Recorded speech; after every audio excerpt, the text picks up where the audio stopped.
हम लोग बात करने वाले थे आपका चार्ज इस पर, और चार्ज कैसे बनेगा ये बात हुई थी। उसमें क्या पर्टिकुलर्स होंगे और क्या क्या सूचनाएं चार्ज में आपको देनी पड़ेंगी, सारी बात इसी पर चल रही थी। और चार्ज में अगर संशोधन की आवश्यकता ये अनुभव होती है तो फिर चार्ज में संशोधन कब कब किए जाएंगे और कब नहीं किए जाएंगे, क्योंकि सेक्शन 215 जो पूर्व में था और जो बाद में 239 संभवतः हो गया है, ठीक है, उसमें ये बताया गया था कि अगर चार्ज में गलती है, अनियमितता या लोप और उसके कारण अभियुक्त भुलावे में पड़ा है और भुलावे में पड़ने के कारण वस्तुतः न्याय नहीं हुआ, यानी कंडीशंस दी गई हैं, यूं ही चार्ज में गलती, अनियमितता या लोप है तो आप उसके लिए चार्ज में अमेंडमेंट इसको करना जरूरी नहीं है, जबकि अन्य कंडीशंस भी हैं और वो भी सेटिस्फाई हो गए, तब चार्ज में संशोधन होगा। क्यों? इसलिए क्योंकि चार्ज में संशोधन का अर्थ है कि साक्षियों का पुनः बुलाया जाना अधिकार के नाते। पक्षकार मांग कर सकते हैं कि साक्षी जो पूर्व में परीक्षित हो चुके हैं उनको फिर से बुलाया जाए, और ये आपका मामले को शीघ्र विचारित करके समाप्त करने के प्रतिकूल ये स्थिति बनेगी आके, इसलिए चार्ज में संशोधन यूं ही करने की बात नहीं है। लेकिन खैर वो बात सारी हो गई है। और अब जो चार्ज के संबंध में नियम आ रहे हैं वो क्या आ रहे हैं कि प्रत्येक सुभिन्न अपराध के लिए पृथक विचारण किया जाए। क्यों? कानून की आवश्यकता है, कानून ऐसा चाहता है कि शीघ्रता हो किंतु न्याय की कीमत पर नहीं, विचारण शीघ्र समाप्त हो ये ठीक है, लेकिन न्याय की कीमत पर नहीं। अगर अन्याय हो जाने की संभावना हो तो बिल्कुल इस ढंग से विचारण में शीघ्रता न की जाए कि किसी भी पक्ष को कोई नुकसान हो, चाहे अभियोजन और चाहे बचाव पक्ष। तो इसलिए सामान्य नियम 218 जो पूर्व का है और जो अब 241 है, वो सामान्य नियम के तौर पर कहता है कि प्रत्येक सुभिन्न अपराध के लिए पृथक विचारण ये होगा। यहां दो बातें लेजिस्लेचर ने ध्यान में रखी हैं कि प्रत्येक सुभिन्न अपराध के लिए, यानी हितों में बैलेंस है, हितों में संतुलन है, अपराध सुभिन्न है, अर्थात दो अपराध इस प्रकार से कारित किए गए संबंधित व्यक्ति के द्वारा कि उन दो अपराधों के बीच कोई कनेक्शन किसी स्तर पर है ही नहीं। आपने दो सुभिन्न अपराध कारित किए। सुभिन्न का मतलब यह हो गया कि वो दो अपराध जिनको करने का अभियोग आपके ऊपर लगाया गया है, उन अपराधों को हम किसी भी ढंग से कनेक्ट नहीं कर पा रहे। न तो पीड़ित व्यक्ति के दृष्टिकोण से हम उन्हें कनेक्ट कर पा रहे हैं, न समय के दृष्टिकोण से हम उन्हें कनेक्ट कर पा रहे हैं। बस अपराध का कर्ता ये एक है, न घटना स्थल एक है।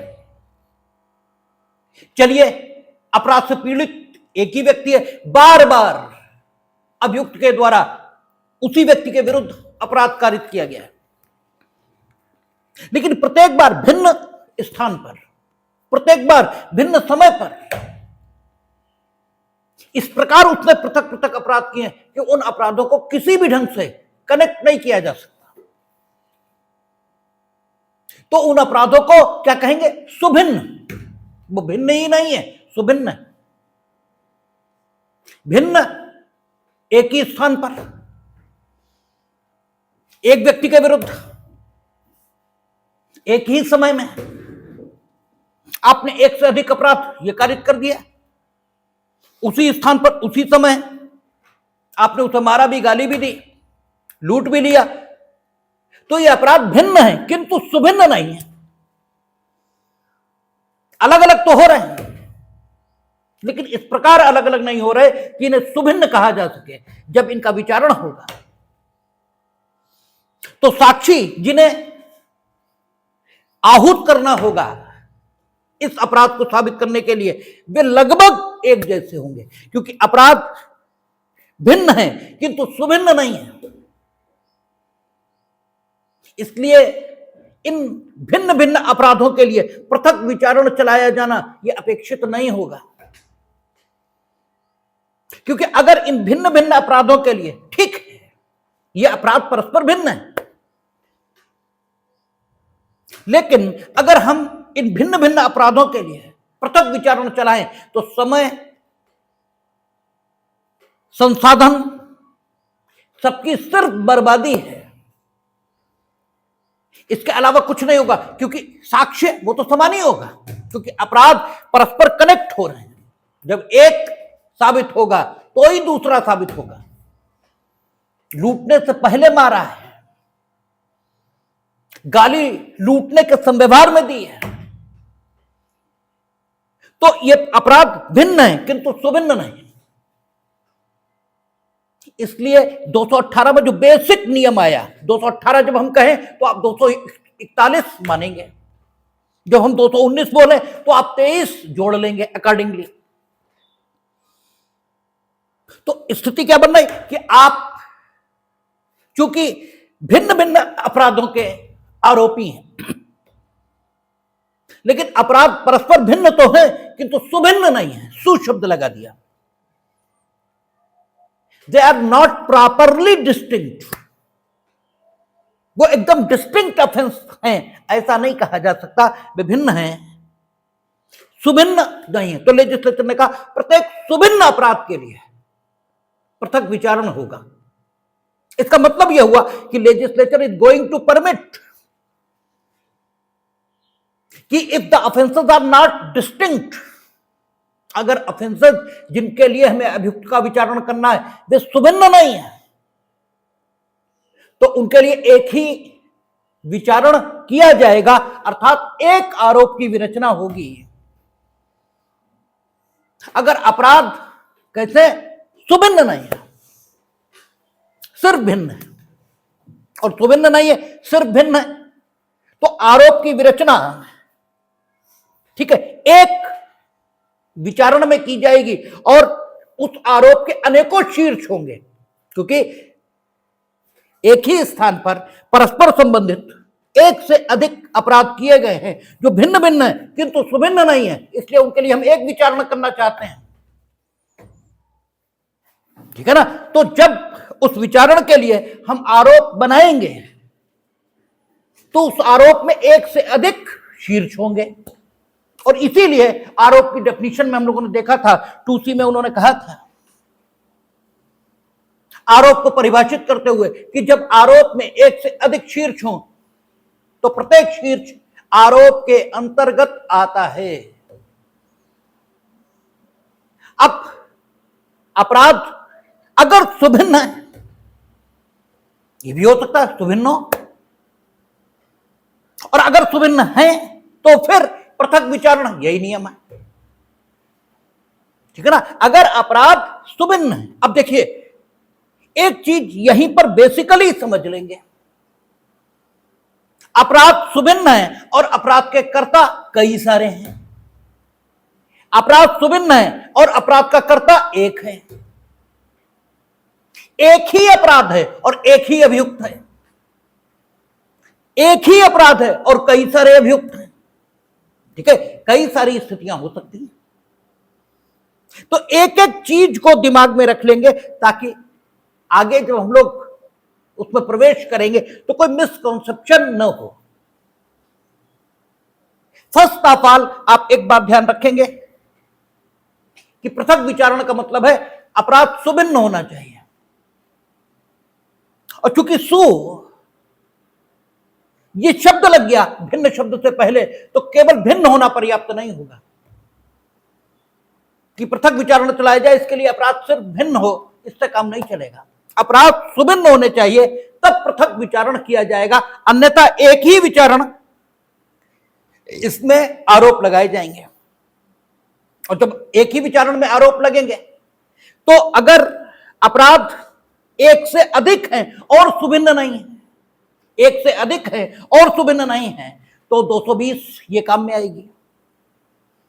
अपराध एक से अधिक और सुभिन्न नहीं है, ठीक है ना। सुभिन्न न होने का कारण क्या है देखेंगे अभी।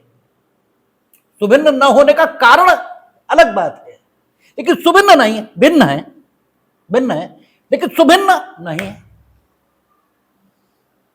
और एक से अधिक है, तब 220 इसकी सहायता लेंगे और 220 की सहायता से हम उन अपराधों के विचारण को, जो कि भिन्न भिन्न है किंतु सुभिन्न नहीं है, उनका विचारण एक ही आरोप लगाकर कर लेंगे। और जब ऐसा करेंगे तो उस आरोप में एक से अधिक शीर्ष होंगे ही होंगे। अब अगर अभियुक्त एक है और अपराध भिन्न भिन्न है, सुभिन्न नहीं है, तो हम उसका विचारण 220 में करेंगे। और अगर अभियुक्त कई हो गए, एक से अधिक हो गए और अपराध भिन्न भिन्न न होकर सुभिन्न हुए, तो हम 223 में पहुंच जाएंगे। तब हम 220 की सहायता नहीं लेंगे, ठीक है। तब मसला 220 में जाएगा, तब मसला 223 में पहुंच जाएगा। अपराध सुभिन्न है तब तो पृथक विचारण, यही नियम है। अपराध सुभिन्न है तब पृथक विचारण, यह नियम है। क्योंकि 218 क्या कहता, प्रत्येक सुभिन्न अपराध के लिए कि जिसका किसी व्यक्ति पर अभियोग है पृथक आरोप होगा, और ऐसे प्रत्येक आरोप का विचारण पृथकता किया जाएगा। मैंडेटरी भाषा उपयोग कर रहा है, ठीक है, बिल्कुल मैंडेटरी भाषा कि प्रत्येक सुभिन्न अपराध के लिए पृथक विचारण होगा, ठीक है। यानी अपराध सुभिन्न है अगर, यानी इस प्रकार भिन्न है कि उन्हें परस्पर किसी भी तरह आप कनेक्ट नहीं कर सकते। और अपराधों को कनेक्ट करने के तरीके क्या हैं? वे एक ही स्थान पर घटित हुए, एक ही व्यक्ति के विरुद्ध हैं, एक ही समय पर घटित हुए, उनसे पीड़ित व्यक्ति एक है, उन्हें करने का उद्देश्य एक है। ये जो चीजें होती हैं ये परस्पर अपराधों को क्या करती हैं? जोड़ देती हैं, कनेक्ट करती हैं। और जब अपराध इस प्रकार से कनेक्ट होते हैं तो वे भिन्न हो सकते हैं, किंतु उन्हें सुभिन्न कहना ठीक नहीं होगा, ठीक है। जैसे जुड़वा बच्चे होते हैं, वो भिन्न होते हैं किंतु सुभिन्न नहीं होते, इतने भिन्न नहीं होते हैं कि देखकर उन्हें आइडेंटिफाई और रिकॉग्नाइज किया जा सके। भिन्न होते हैं, जुड़े थोड़ी होते हैं, लेकिन सुभिन्न नहीं होते। ऐसे ही अपराध वो भिन्न हो सकते हैं किंतु सुभिन्न आवश्यक नहीं। भिन्न अगर है किंतु सुभिन्न नहीं, तो उनकी सुभिन्नता जो नहीं है, ऐसा हम कह रहे हैं, वो जिस आधार पर निर्धारित होती है, वो समय, स्थान, अपराध करने का उद्देश्य, पीड़ित व्यक्ति ये कौन है, इस सब के आधार पर हम तय करते हैं कि अपराध भिन्न है या सुभिन्न है। अब अगर सुभिन्न है तो फिर 218 पैरा 1 या सबसेक्शन 1 ये लागू होगा और मैंडेटरी रूल होगा कि पृथक विचारण ये होगा। इसीलिए आप देखते हैं वो कहते हैं इनने हमें 2 साल पहले मारा था और 3 साल बाद इन्होंने हमारा खेत जोत लिया, 5 साल बाद घर में आग लगा दी। पीड़ित व्यक्ति है कि, लेकिन समय, स्थान, ट्रांजैक्शन सब इतने अलग हैं कि इन सारे अपराधों को एक व्यक्ति के विरुद्ध होने के कारण भिन्न केवल कहा जाए ये बात ठीक नहीं होगी, इन्हें सुभिन्न कहना ही ठीक होगा। इसलिए सुभिन्न अपराध कब होते हैं इसे प्रीशियस डेफिनेशन में बांधा नहीं जा सकता। यह बात मानवीय अनुभव पर छोड़नी होगी। कई बार अपराध समय, स्थान, इसके दृष्टिकोण से हम देखेंगे तो बहुत बहुत दिनों बाद कारित होंगे, लेकिन फिर भी वे भिन्न होंगे किंतु सुभिन्न नहीं होंगे।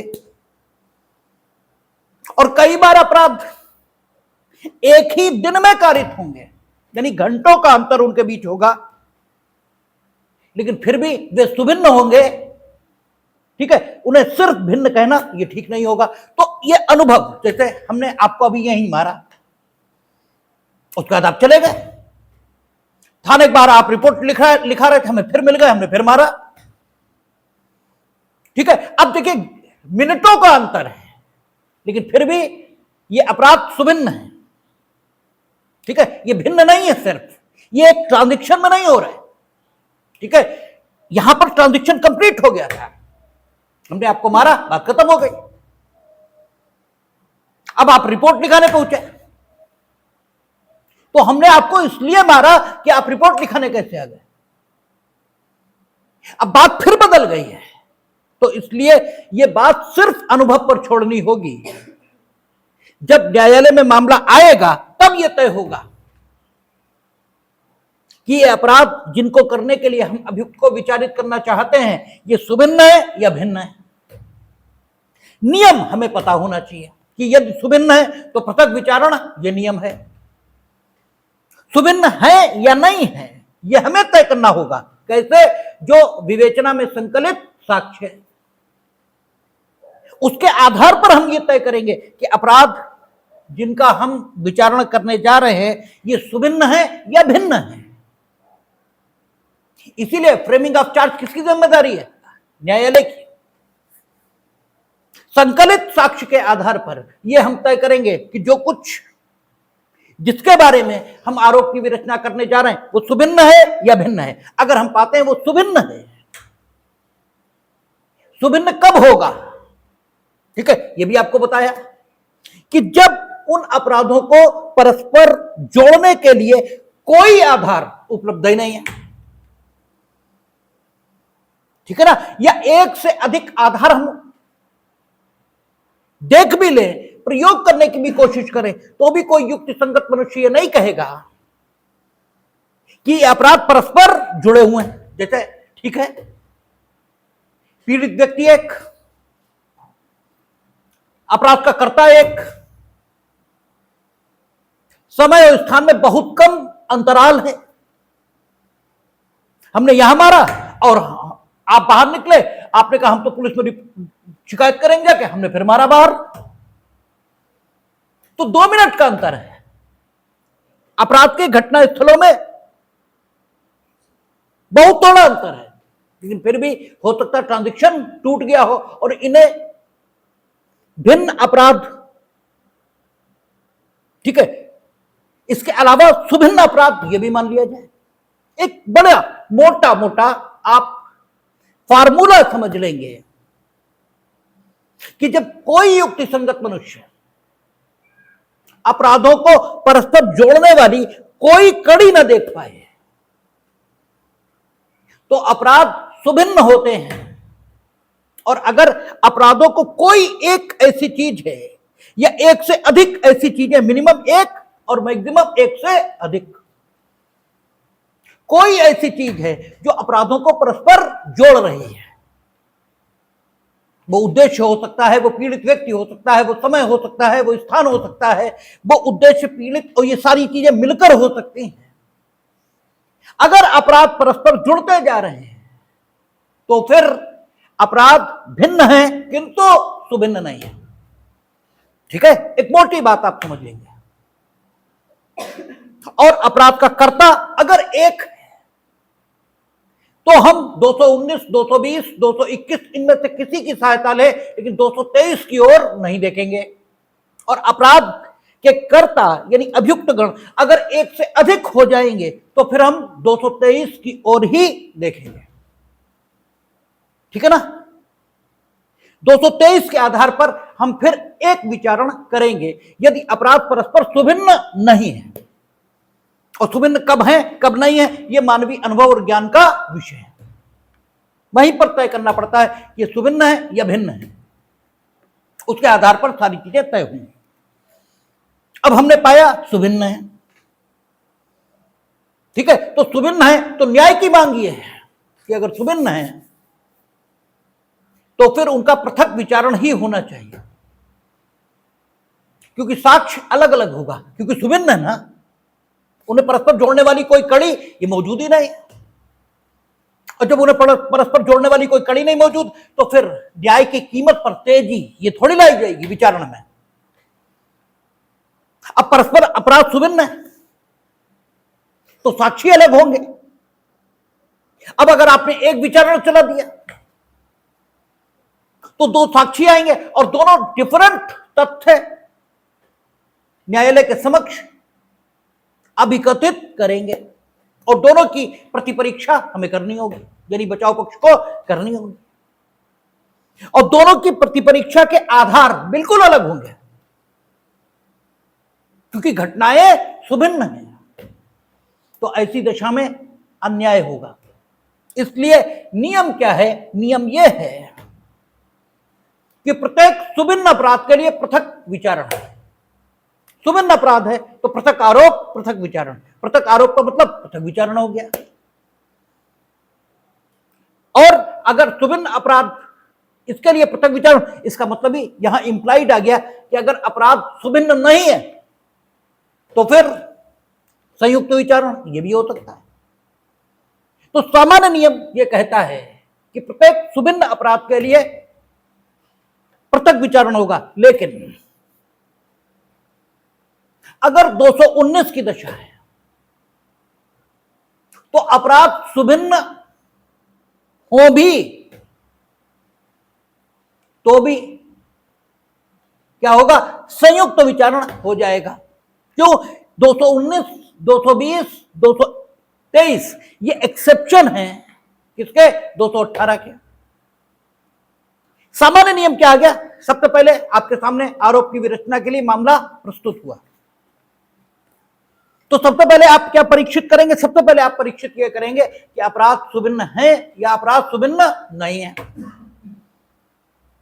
आपने पा लिया कि अपराध सुभिन्न नहीं है,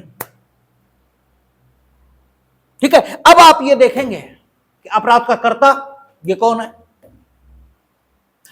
अगर वो अपराध का कर्ता संख्या में एक है तो आप 220 इसकी सहायता लेंगे, क्योंकि अपराध अगर परस्पर सुभिन्न नहीं है, वे सिर्फ भिन्न है, तो परस्पर कनेक्ट हो रहे होंगे, ठीक है ना। वो आखिर किसी ढंग से तो परस्पर संबंधित होते ही जा रहे होंगे। जब आप ये कह रहे हैं सुभिन्न नहीं है,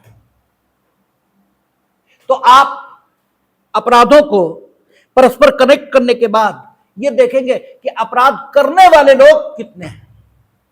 आपने देखा एक है, तो आप 220 इसकी सहायता लेंगे। या फिर अगर अपराध करने वाले कई हैं तो आप 223 इसकी सहायता लेंगे और एक ही विचारण में उनके ऊपर आरोप लगाया जा सकेगा। अब आप देखते हैं कि अपराध सुभिन्न है, सुभिन्न नहीं है, एक तो स्थिति आ गई। अब आप देख रहे हैं अपराध सुभिन्न है, तो नॉर्मल रूल क्या होगा कि आप पृथक विचारण करेंगे। लेकिन अगर अपराध सुभिन्न भी है तो भी अगर 219 की स्थिति है,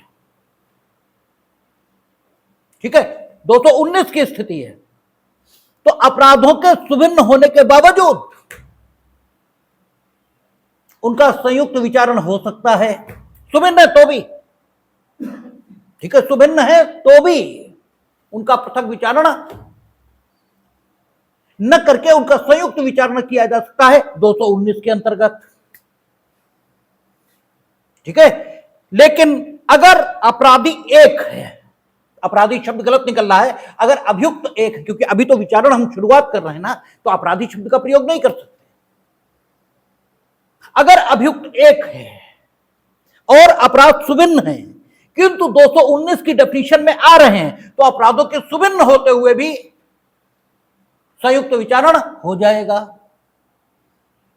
और अभियुक्त एक से अधिक किंतु 219 की स्थिति है, ठीक है, और अपराध सुभिन्न है, तो 223 के अंतर्गत एक ही विचारण हो जाएगा। ठीक है। और अगर अपराध सुभिन्न है और न 219 की स्थिति में आ रहे और ना, ठीक है, आपका 220 तो सुभिन्न की बात ही नहीं करता, ठीक है, अपराध सुभिन्न है और 219 की स्थिति में आ नहीं रहे, तो फिर उनका पृथक विचारण ही होगा और कोई चारा नहीं है। यानी इन टोटल आप बात को देखें,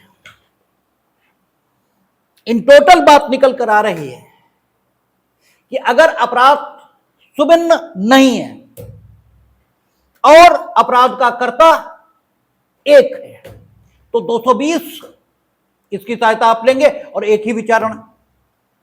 अपराध सुभिन्न नहीं है और अपराध के कर्ता एक से अधिक हैं, आप 223 की सहायता लेंगे और एक विचारण।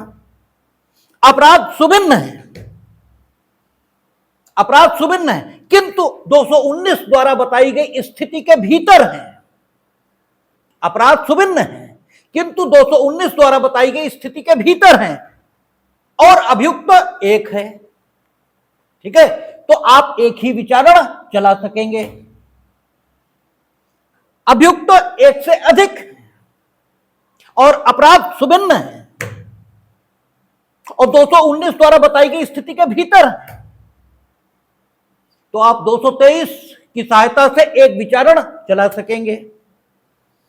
और अपराध सुभिन्न है, ठीक है, आप एक साथ चीजों को समझेंगे तो ठीक रहेगा आपको। ये बड़ा, हमें तो बहुत समस्या हुई थी समझने में।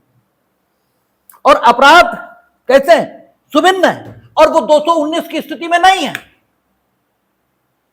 अपराध सुभिन्न है और 219 की सीमा में है ही नहीं, तो अब भले ही एक अभियुक्त हो या एक से अधिक हो, अब एक ही चारा बचा कि पृथक विचारण, इसके अलावा कोई चारा बचा ही नहीं, ठीक है। अब पृथक विचारण ही होगा। लेकिन अब एक चीज बस और समझ लेंगे, अगर मामला मजिस्ट्रेट ट्रायल है, ठीक है, चूंकि मजिस्ट्रेट के यहां छोटे मामले होते हैं, अगर मामला मजिस्ट्रेट ट्रायल है और अपराध सुभिन्न है, अपराध सुभिन्न है और 219 की सीमा में नहीं है, और जब 219 की सीमा में नहीं है तो एक अभियुक्त या एकाधिक अभियुक्त है तो बात ही खत्म हो गई, तो पृथक विचारण होना चाहिए। लेकिन चूंकि मजिस्ट्रेट ट्रायल है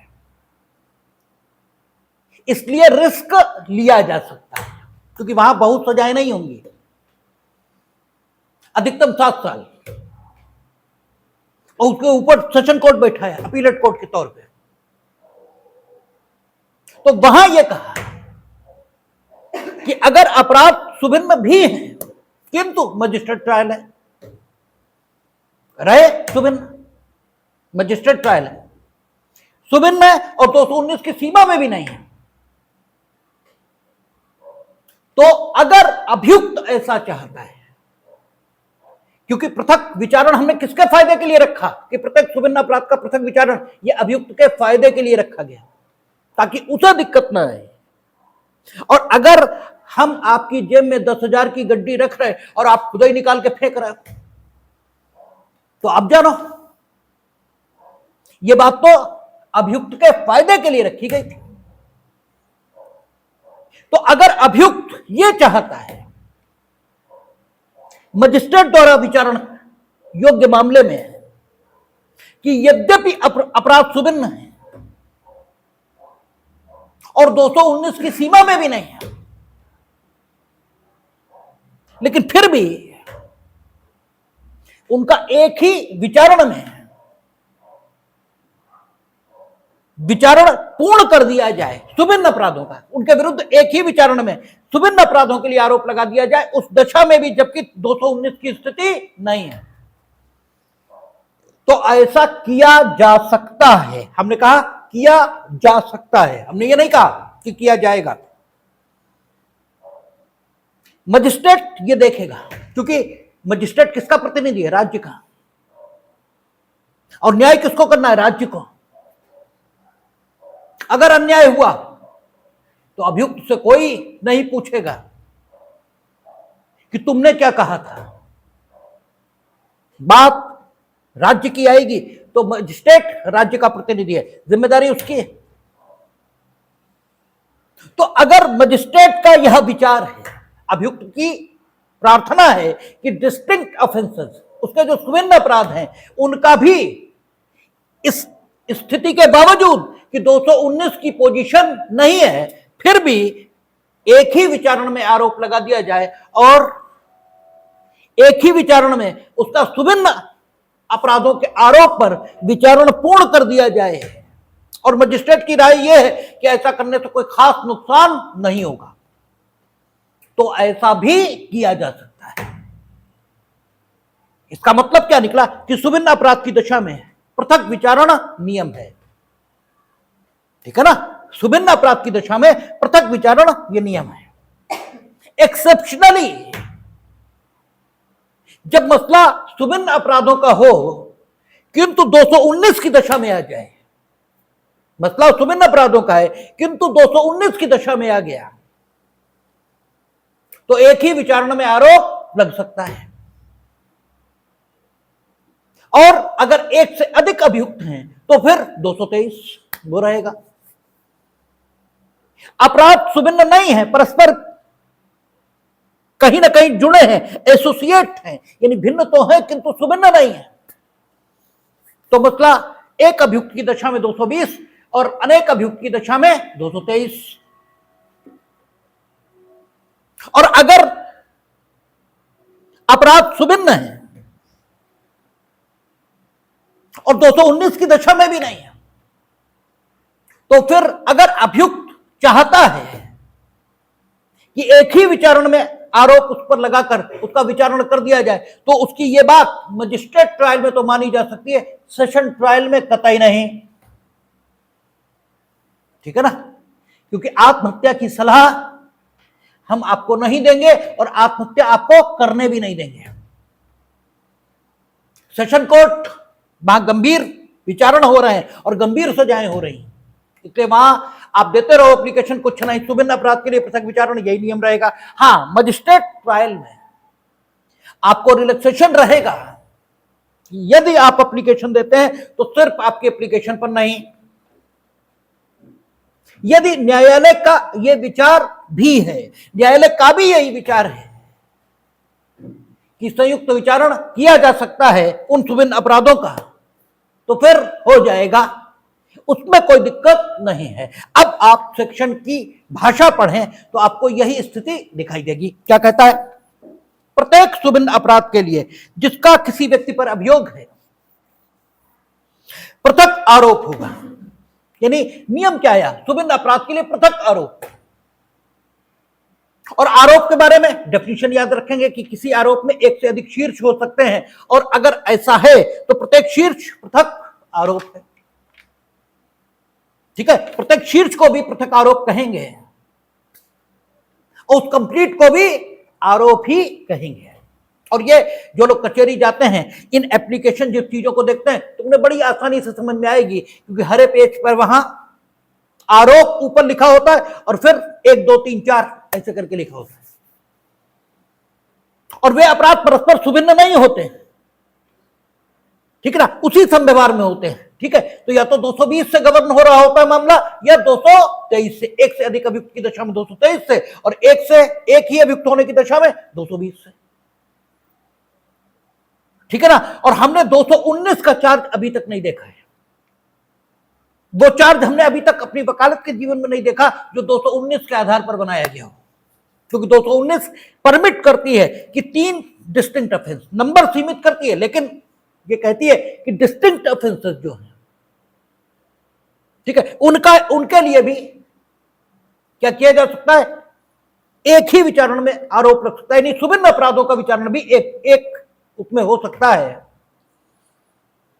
तो उसका आरोप अभी तक हमने नहीं देखा, क्योंकि आरोप से संबंधित जितने सेक्शंस हैं इनके बारे में माननीय उच्चतम न्यायालय की राय है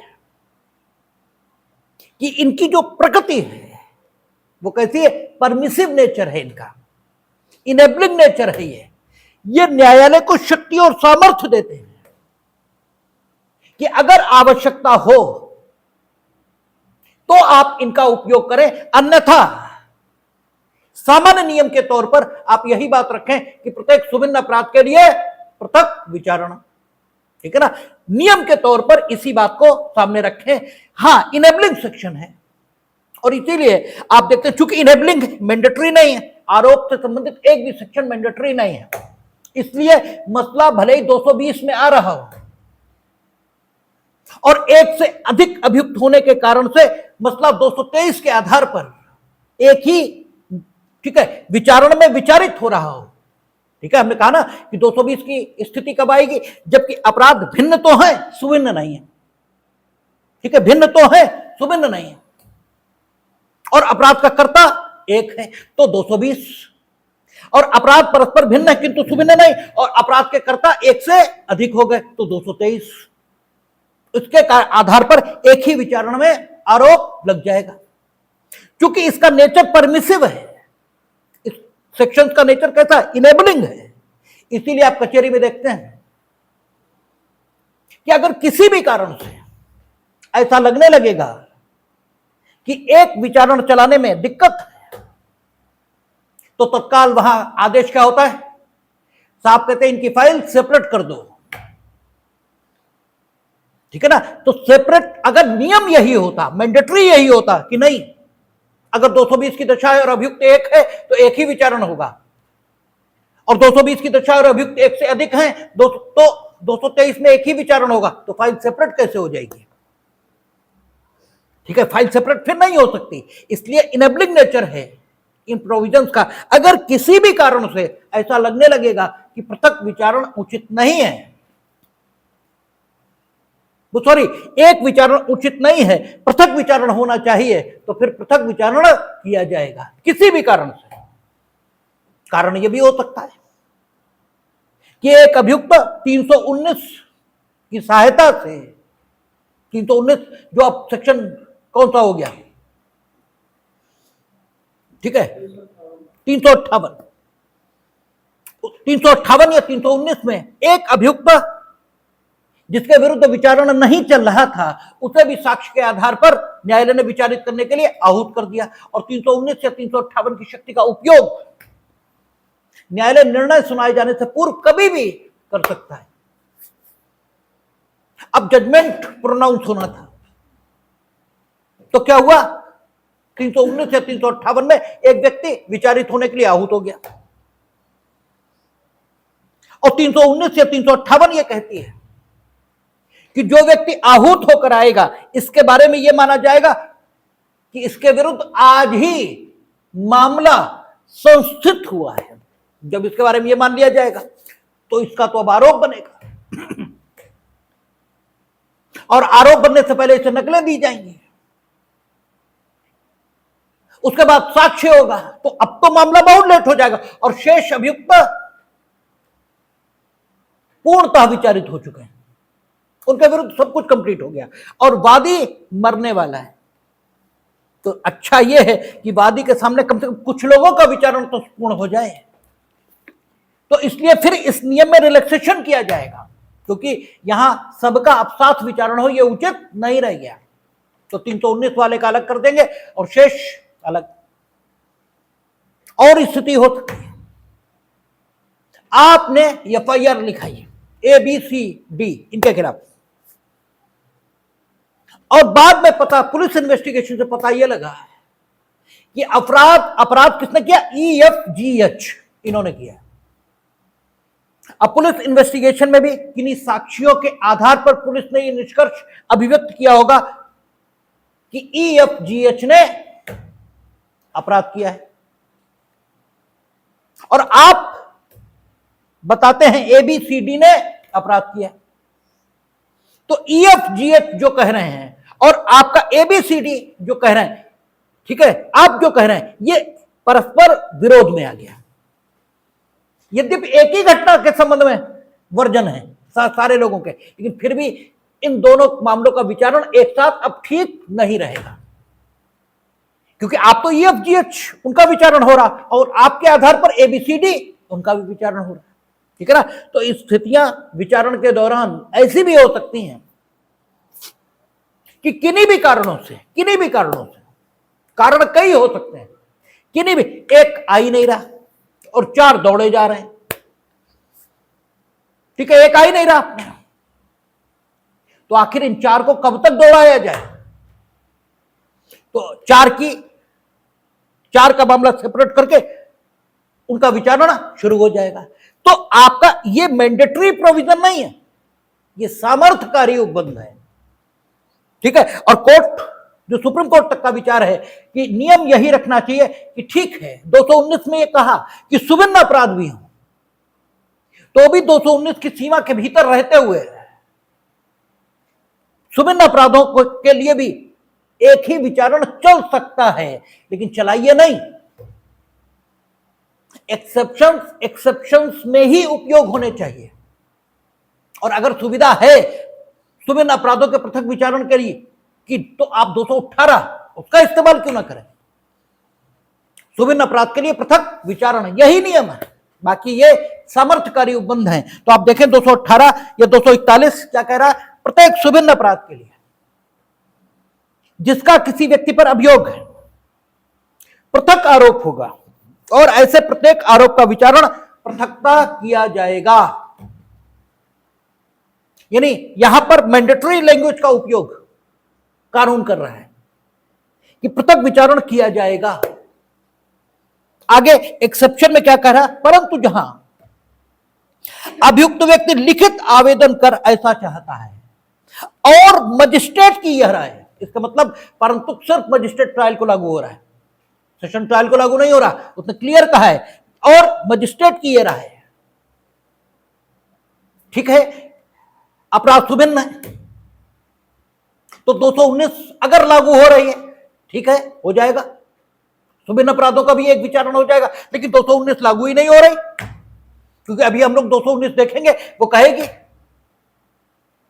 कि किसी व्यक्ति पर ऐसे सुविन्न अपराध, ठीक है, संख्या में अधिकतम 3 और जो 1 वर्ष के भीतर किए गए, उनके संबंध में अपराधों के सुविन्न होते हुए भी एक साथ एक ही विचारण में आरोप लगाया जा सकता है। लेकिन नंबर की बाउंडेशन है 3 से ज्यादा नहीं।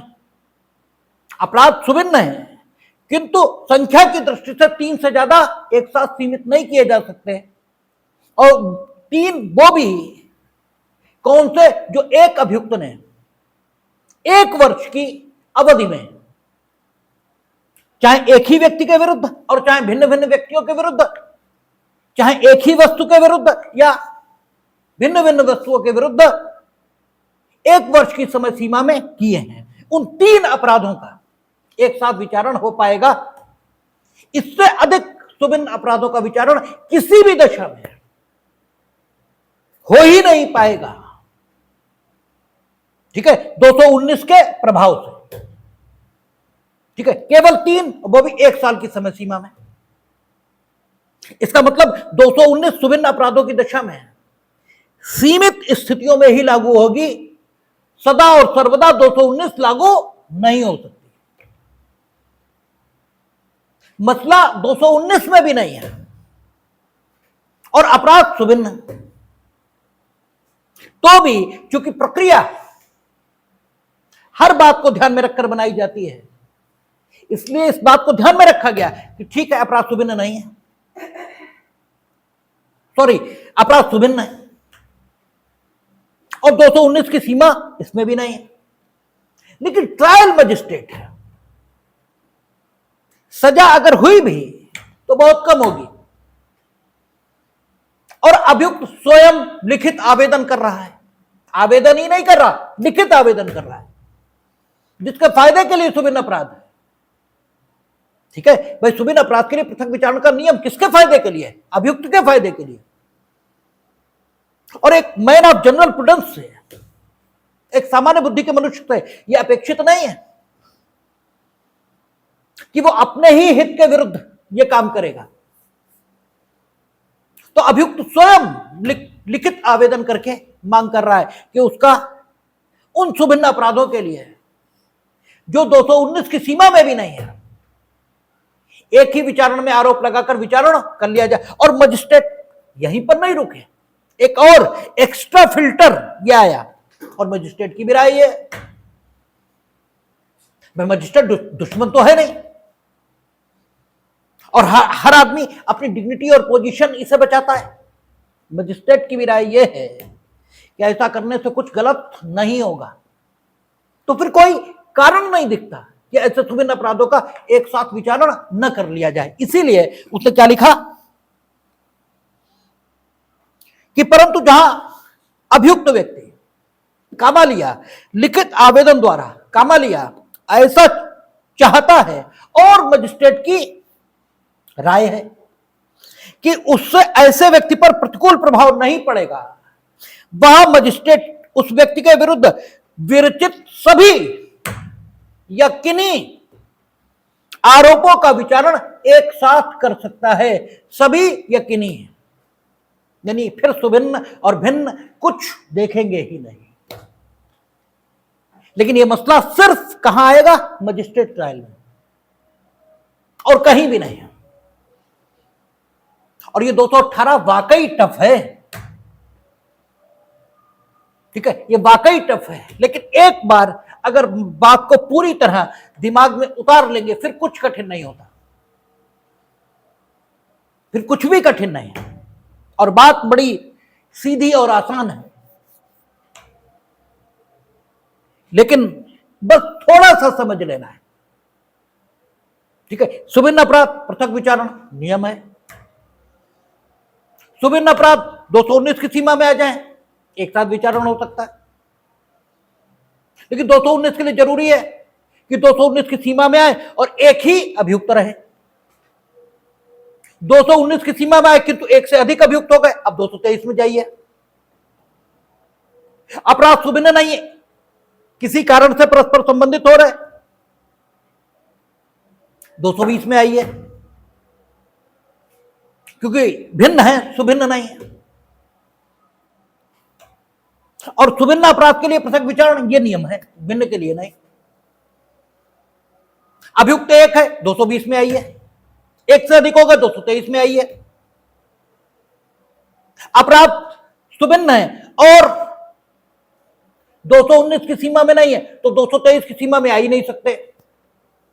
भाई 219 की सीमा में होंगे तभी तो 223 में आएंगे, जब एक से अधिक हो जाएंगे। अपराध सुभिन्न है और 219 की सीमा में नहीं है, तो 223 की सीमा उसमें भी नहीं है। अपराध सुभिन्न है तो फिर उनका पृथक विचारण ही होगा, यह नियम है। किंतु केवल एक एक्सेप्शन की मजिस्ट्रेट ट्रायल है और अभियुक्त लिखित रूप से आवेदन कर रहा है। लिखित आवेदन करने का अर्थ हुआ कि वो अपने इस अधिकार को छोड़ रहा है, तो सिर्फ उसके छोड़ने से काम नहीं चलेगा, क्योंकि न्याय करना मजिस्ट्रेट का काम है। इसलिए मजिस्ट्रेट की यह राय होनी चाहिए कि ऐसा करने से उस पर प्रतिकूल प्रभाव नहीं होगा। और अगर ये दोनों बातें मिल गई हैं तो ये ठीक है कि सुभिन्न अपराध हैं, 219 की सीमा में भी नहीं है, किंतु उस पर जितने आरोप हैं उनमें से सभी का या किन्हीं का, चाहे वे सुभिन्न अपराधों के संबंध में है और चाहे भिन्न अपराधों के संबंध में है, उसका एक साथ विचारण किया जा सकता है। किंतु मसला सेशन ट्रायल है और मसला 219 की सीमा में नहीं है, अर्थात सुभिन्न अपराध है, तो फिर 218 सबसेक्शन 1 ही लागू और फिर कोई कारण नहीं, पृथक विचारण ही होगा, इसके अलावा कोई चारा नहीं। ठीक है, तो 218 ये सामान्य नियम का प्रतिपादन कर रहा है। सबसेक्शन 2 क्या कहता है? उपधारा 1 की कोई बात, धारा 242 ये 219 है, धारा 243 ये 20 है, 220 है, और धारा 244 ये, ठीक है, 242 200, ठीक है, 244 और 244 में क्या है? अच्छा 221, जो पूर्व की 221 इसका संबंध इससे नहीं है, देख लेंगे उसे, वो भिन्न नेचर की बात है, ठीक है ना। और 246 के उपबंधों के प्रवर्तन पर प्रभाव नहीं डालेगी। यानी जो सबसेक्शन 1 है वो अस्तित्व में रहे भी, लेकिन अगर 219 पूर्व की 220, 221 या 223 ये परमिट कर रही है कि दो भिन्न अपराधों के, या दो सुभिन्न अपराधों के एक या एकाधिक अभियुक्त का एक ही आरोप लगाकर, एक ही विचारण में एक आरोप लगाकर विचारण कर लिया जाए, भले ही आरोप में एक से अधिक शीर्ष हो जाए, ठीक है ना, तो विचारण किया जा सकेगा। लेकिन 218 सबसेक्शन 2 इसकी स्थिति में आना चाहिए मसला, अर्थात मसला 219, 20, 21 या 23 से शासित होना चाहिए, अन्यथा 218 सबसेक्शन 1, ठीक है ना। और 218 सबसेक्शन 1 सुभिन्न अपराध के लिए पृथक विचारण, यही रहेगा। अपराध सुभिन्न है या नहीं, ये ह्यूमन स्किल, मानवीय अनुभव और ज्ञान का विषय है, ठीक है। अब आप देखें दृष्टांत क्या कहता है, का एक अवसर पर चोरी करने और दूसरे किसी अवसर पर घोर उपहत्य करने का अभियोग है उस पर, यानी व्यक्ति एक ही है, उस पर दो सुभिन्न अपराध है, एक चोरी करने का और दूसरा ग्रीवियस हर्ट का, ठीक है। तो सामान्य नियम क्या कहेगा, चोरी के लिए और घोर उपहत्य करने के लिए का पर पृथक पृथक आरोप लगाने होंगे और उनका विचारण पृथकता करना होगा, क्योंकि दोनों सुभिन्न है, ये एक जैसे नहीं है, ये किसी भी दृष्टिकोण से परस्पर संबंधित नहीं हो रहे हैं।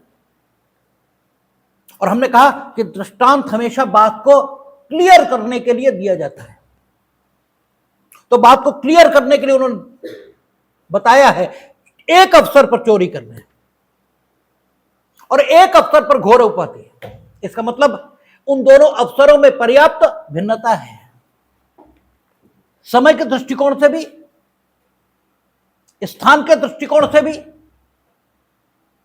और चूंकि अपराध के नेचर भी अलग अलग है, एक मानव शरीर के विरुद्ध है और एक संपत्ति के विरुद्ध है, इसके पीड़ित व्यक्ति के दृष्टिकोण से भी दोनों अपराध भिन्न हो गए। और उद्देश्य के पॉइंट ऑफ व्यू से भी देखें तो एक में अपने को अनड्यू रिच करना, ठीक है, असामयिक तौर पर अपने को धनवान बनाना, यह उद्देश्य है, और दूसरे में दूसरे को पीड़ा देना, यह उद्देश्य है। तो किसी भी दृष्टिकोण से दोनों अपराध परस्पर संबंधित नहीं हो रहे, इससे दोनों अपराध कैसे हो गए, भिन्न ही नहीं सुभिन्न हो गए। अब चोरी करने के लिए मारा होता तो अपराध भिन्न होते, किंतु सुभिन्न नहीं। एक ही अवसर पर चोरी करने के लिए पीटा होता तो अपराध कौन सा बनता, लूट, तब तो लूट बनती ना, क्यों, चोरी करने के लिए, चोरी करने के दौरान चुराई गई संपत्ति को ले जाने में आप बल या हिंसा का प्रयोग करते हैं, उपहत्य कारित करते हो, सदोष अवरोध कारित करते हैं, आदि आदि, वो सारा कुछ लिखा है, ठीक है। बल या हिंसा हमने ऐसे बोल दिया तो स्थिति क्या बनेगी, आप लूट करते हैं चोरी के माध्यम से, ठीक है। तब अपराध भिन्न भिन्न होते हैं किंतु सुभिन्न नहीं होते, और आपके द्वारा कारित जो अपराध होते हैं वे पृथकता भी अपराध होते और मिलकर एक भिन्न अपराध वे भी बना रहे होते। भाई अलग अलग चोरी और उपहत्य का अपराध होता और मिलकर लूट बना देते हैं, तब अपराध भिन्न भिन्न होते हैं किंतु सुभिन्न नहीं। यहां अपराध भिन्न भिन्न भी हैं और सुभिन्न भी हैं। दृष्टांत यह बता रहा है कि सुभिन्नता कैसे निर्धारित करेंगे। हां, बहुत स्पष्ट शब्दों में नहीं बता रहा, लेकिन यह बता रहा है कि अपराध सुभिन्न कैसे होंगे। इसीलिए कानून में एक भी बात आप अपने मन से नहीं बोलेंगे, जो कुछ बोलेंगे इस बेर में उसका आधार आपको बताना होगा। तो सुभिन्न अपराध कब होते हैं यह हमने अपने मन से नहीं बताया है, दृष्टांत के आधार पर बताया है। और जब अपराध सुभिन्न है तो 218 सबसेक्शन 1, प्रत्येक सुभिन्न अपराध के लिए पृथक विचारण। और सुभिन्न अपराध हैं, तो 219 की स्थिति है तो ठीक है, एक विचारण हो जाएगा। लेकिन अगर 219 की स्थिति नहीं है तो केवल मजिस्ट्रेट ट्रायबल मामले में है, अभियुक्त के द्वारा लिखित आवेदन करने पर और मजिस्ट्रेट की यह राय होने पर कि उससे अभियुक्त पर कोई प्रतिकूल असर कारित नहीं होगा, संयुक्त विचारण या एक साथ विचारण कई आरोपों का किया जा सकेगा, अन्यथा कोई सूरत नहीं है सुभिन्न अपराध के लिए पृथक विचारण। 219 देखें क्या कहता है। एक ही वर्ष में किए गए एक ही किस्म के अपराधों का आरोप एक साथ लगाया जा सकेगा। एक ही वर्ष में एक ही किस्म के, ये खूब पूछा जाता है कि अपराध एक ही किस्म के कब होते हैं। अगला बताएगा कि अपराध एक ही किस्म के कब होते हैं, कहेगा जब दंड की समान मात्रा से विधि की समान धारा के अंतर्गत, ठीक है, वे दंडनीय होते हैं समान दंड की मात्रा से, तो वो एक ही किस्म के होते हैं। फिर एक्सेप्शन बताएगा कि 379 और 380 यद्यपि उनमें दंड की मात्रा भी भिन्न है, धारा भी भिन्न है, यानी चोरी और घर में घुसकर चोरी, जो अब कितना हो गया आपका 300 पर, ठीक है, 5 ए और जाने बी ओ इसे करके कुछ हो गया है 300। अब 3 दंड तो परिभाषित होगा ना 303 में। अच्छा, तो जो भी है, तो आप देखेंगे तो वो कहेगा कि 379 और 380 पूर्व के सेक्शंस जो हैं वे एक ही किस्म के अपराध माने जाएंगे, यद्यपि दोनों में दंड की मात्रा भिन्न है। अपराध और अपराध करने के प्रयत्न और उनका दुष्प्रेरण एक ही किस्म का अपराध माना जाएगा, इस प्रकार की बात करेगा। लेकिन आप देखेंगे तो 219 पहली लाइन में प्रतिबंध लगा रहा है, 1 वर्ष की समय अवधि, एक ही किस्म के अपराध, ठीक है, और 3 मैक्सिमम, यानी किसी व्यक्ति के या किसी व्यक्ति पर, किसी व्यक्ति के विरुद्ध या किसी वस्तु के विरुद्ध 1 वर्ष की समय सीमा में अगर एक ही किस्म के 3 से अधिक, 3 से अनधिक, 3 से अधिक नहीं बोलना चाहिए, 3 से अनधिक यानी मैक्सिमम 3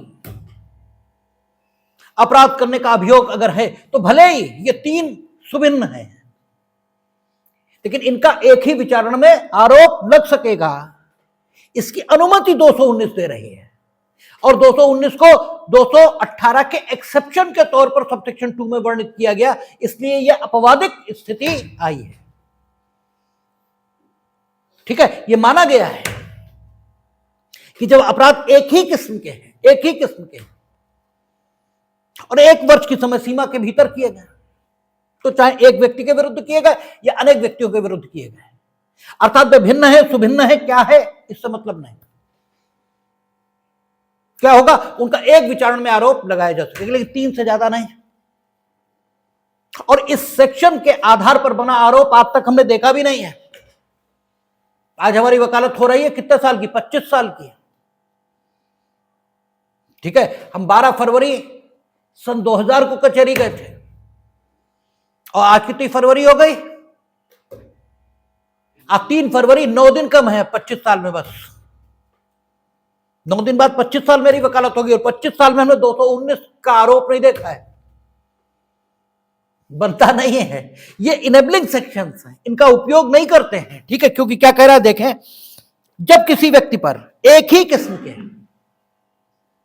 ऐसे 1 से अधिक अपराधों का अभियोग है जो उन अपराधों में से पहले अपराध से लेकर अंतिम अपराध तक 12 मास के अंदर ही किए गए, चाहे वे एक ही व्यक्ति के बारे में हो, चाहे वे एक ही व्यक्ति के बारे में हो या नहीं, तब उनमें से 5 से, अब पहले 3 थे अब 5 कर दिया, इन्होंने संशोधन किया इसमें, पहले 3 थे अब 5 कर दिया, तो 5 से अनधिक कितने ही, यानी मैक्सिमम 5, पहले 3 थे, अपराधों के लिए एक ही विचारण में आरोप लगाया और विचारण किया जा सकता है, ठीक है ना।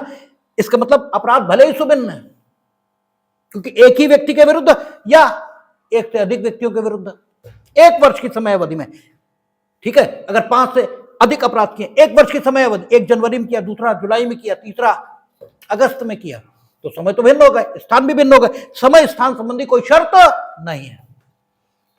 इसका मतलब ये हो गए कि आप बेयर सेक्शन पढ़ेंगे तो बिल्कुल क्लियर हो गया कि अपराध सुभिन्न भी हों, लेकिन 219 या 242 की सीमा में हो तो पृथक विचारणा के रूल में रिलैक्सेशन दिया जा सकता है, क्योंकि 218 सबसेक्शन 2 या 241 सबसेक्शन 2 उसकी इजाजत भी दे रहा है, और 242 सबसेक्शन 1 क्लियरली उसके लिए प्रावधान भी कर रहा है। लेकिन अगर इस सेक्शन में नहीं आ रहा है तो 19 या 242 इसकी बात को छोड़ अगर दिया गया है, इसकी सीमा में नहीं है, तो फिर पृथक विचारण ही होगा सेशन ट्रायबल मामले में। हां, मजिस्ट्रेट में जरूर अगर 2 सीमाएं, 2 स्थितियां पूरी हो जाएं तो बात बन सकती है, एक ही विचारण में आरोप हो सकता है। मुझे लगता है यहां पर रोक देना चाहिए, क्योंकि आज मसला कठिन है, इससे ज्यादा बढ़ना नहीं चाहिए आगे। ठीक है, कल बात करेंगे।